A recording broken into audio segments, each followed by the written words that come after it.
Bonjour, je vais vous parler de parfum. En ce moment, au jardin, c'est l'explosion. C'est la période où il y a plein de senteurs. Je me posais l'autre jour la question de savoir, mais comment nous sentirions-nous dans un univers sans odeur? Vous imaginez ça, vous? Je me suis posé la question et en fait, je ne peux pas concevoir le monde sans odeur bonne, hein. Je laisse les odeurs de purin, de lisier et de ferme industrielle de côté. Les expériences olfactives, c'est vrai, on le sait, elles sont en nous depuis notre vie intra-utérine. Il m'est toujours resté en mémoire la naissance de mes garçons. Quand on les a posés sur mon ventre, ils sont remontés tout seuls jusqu'au sein. Je pense que c'est par leur petit flair qu'ils ont trouvé la route. Moi, j'ai pas poussé. Je les ai laissés faire l'expérience. Et aussi petits soient-ils, puisqu'ils venaient juste de naître, ils ont réussi à trouver la route pour aller au distributeur de lait maternel. Donc ça, c'est un souvenir très émouvant d'une nature qui fonctionne grâce à l'odorat. Alors ces expériences olfactives, elles sont fatalement rattachées aux personnes qu'on a côtoyées, aux lieux où nous sommes passés, aux événements que l'on a traversés. Les parfums nous lient à notre histoire, ils façonnent notre mémoire, ils sont comme la Madeleine de Proust finalement. Ils nous transportent dans le passé. Et c'est fatalement ce que je fais au jardin. Comme lorsqu'on me demande de faire une création, ou de reprendre un jardin, de le remettre en état, de le remettre de nouvelles plantations. J'ai bien sûr une palette végétale. Je vais faire le choix de certaines plantes en fonction du sol, en fonction de l'orientation, en fonction de différents paramètres.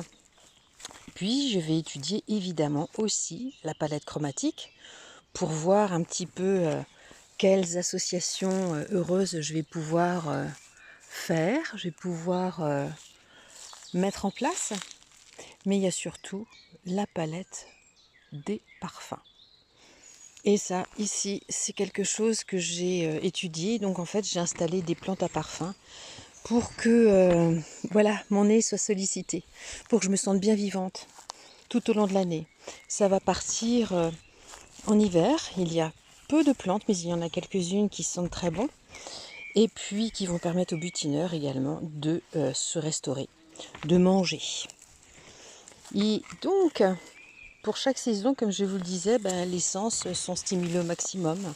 C'est une sorte d'apothéose en ce moment en tout cas, puisque il y a, pour vous citer quelques plantes, des clématites qui viennent juste de faner. Il y a des giroflées, il y a du muguet, il y a les viornes. Avant, il y a eu les narcisses, les daphnées, le Lonicera fragrantissima. Bref, les parfums sont des messagers de la nature. Pour nous, pour notre propre plaisir, mais également savoir que les parfums, les odeurs, les senteurs sont des informations chimiques qui permettent aux insectes d'aller se nourrir évidemment. Bon, ils voient la fleur, ça les appelle bien sûr à se nourrir, mais les parfums également. Et donc, les pollinisateurs sont attirés par ces plantes, par ces parfums. On va passer de la fleur au fruit, mais il y a également d'autres informations, des parfums répulsifs.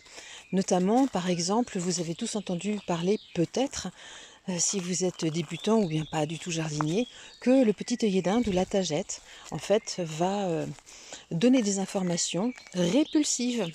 Elle va en fait éviter que les pucerons et les fourmis viennent se déposer dans le potager et venir manger ce que vous devriez manger en fait. Donc voilà, la nature a plus d'un tour dans son sac, elle est très bien faite et les jardins contribuent en tout cas à faire que nous nous sentions bien vivants. Là bientôt, il y aura les roses, il y en a déjà quelques-unes qui sont bien présentes. Le sureau va également fleurir. Et là, vous voyez, en parlant de souvenirs, je passe sous un lilas. C'est le lilas qui vient de chez mes grands-parents et qui vient du Finistère. je peux pas m'empêcher de, voilà, de repenser à ces souvenirs, à ces petites madeleines de Proust, puisque il y a, il y a longtemps maintenant, lorsque nous étions enfants, on se retrouvait avec mes cousines chez eux. Et pendant ces vacances de Pâques, puisque nous sommes aux vacances de printemps, eh bien, nous fabriquions nos cabanes. Nous étions dehors dans le jardin, évidemment, avec des bouquets de boules de neige, avec les petits lapins qu'on prenait du clapier pour jouer avec nous. C'était nos petits animaux domestiques. Et voilà, les pauvres. Et voilà, donc, comme je vous disais, vraiment, les parfums nous transportent, évoquent pour nous des souvenirs doux. Et pour ce qui est du moment présent, eh bien, lorsque vous êtes au jardin, que vous passez devant une plante, comme ici, là, je suis au pied de l'olivier de Bohême, et de sentir son parfum de miel me dit instantanément, mais que c'est beau la vie, qu'elle est douce. Alors, profitez du beau temps qu'il y a en ce moment. Sortez, marchez, sentez l'odeur de la terre, sentez l'odeur et les parfums des fleurs. Sortez, mettez les nez dehors. À bientôt.